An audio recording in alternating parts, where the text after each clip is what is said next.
તો આ તરફ ગીર સોમનાથ જિલ્લાના તાલાળાના એક પૌરાણિક મંદિર જે પોતાનું અસ્તિત્વ ટકાવી રાખવા માટે અત્યારે ઝઝૂમી રહ્યું છે।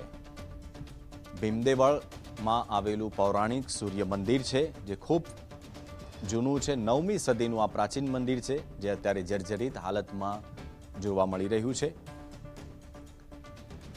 સ્થાનિક લોકો આ મંદિરને ભીમ મંદિર તરીકે ઓળખે છે અને સ્થાનિક લોકોની આ માંગ છે કે આ મંદિરનું ડેવલપમેન્ટ કરવામાં આવે। પાંડવોએ એક જ રાતમાં આ મંદિર બનાવ્યું હોવાની માન્યતા પણ જોવા મળી રહી છે। તો શિખરનું કાર્ય અધૂરું હોવાથી મંદિર પણ અધૂરું છે તેવું સ્થાનિક લોકોનું કહેવું છે। ગીર સોમનાથના તાલાળા પાસે આ મંદિર આવેલું છે। ઐતિહાસિક ધરોહરના સંરક્ષણ માટે ગ્રામજનોએ માંગ કરી છે। ભીમના જૂના મંદિરને જગ્યાએ ઊભા છીએ।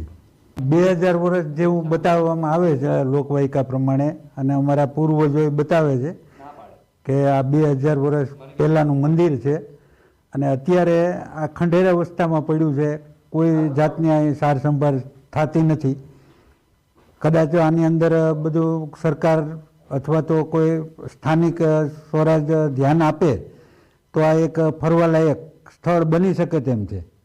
જાળવણી માટે પહેલાં પુરાતન વિભાગવાળા 12,000 રૂપિયા આપતા વર્ષના, એ પછી 2 વર્ષ કે 3 વર્ષ ચાલુ રાખીને પછી બંધ કર્યું છે। આ ઐતિહાસિક ધરોહર છે, જો આને ડેવલપમેન્ટ કરે આના માટે અમે અવારનવાર અમે રજૂઆત કરેલ છે કે ભાઈ આને તમે ફરતી ફેન્સિંગ કરો, પાણીની વ્યવસ્થા કરો, લાઇટની વ્યવસ્થા કરો, ફુવારાની વ્યવસ્થા કરો, તો એક ઐતિહાસિક ધરોહર છે એની જાળવણી થાય। અને આને માટે અમે કલેક્ટરને રજૂઆત કરી છે, પુરાતન વિભાગમાં રજૂઆત કરેલ છે। જે તે વખતે હું સરપંચ હતો ત્યારે પણ ઠરાવ કરીને આની રજૂઆત કરેલ છે, પણ આને તંત્ર તરફથી કોઈ અમને જવાબ મળેલ નથી।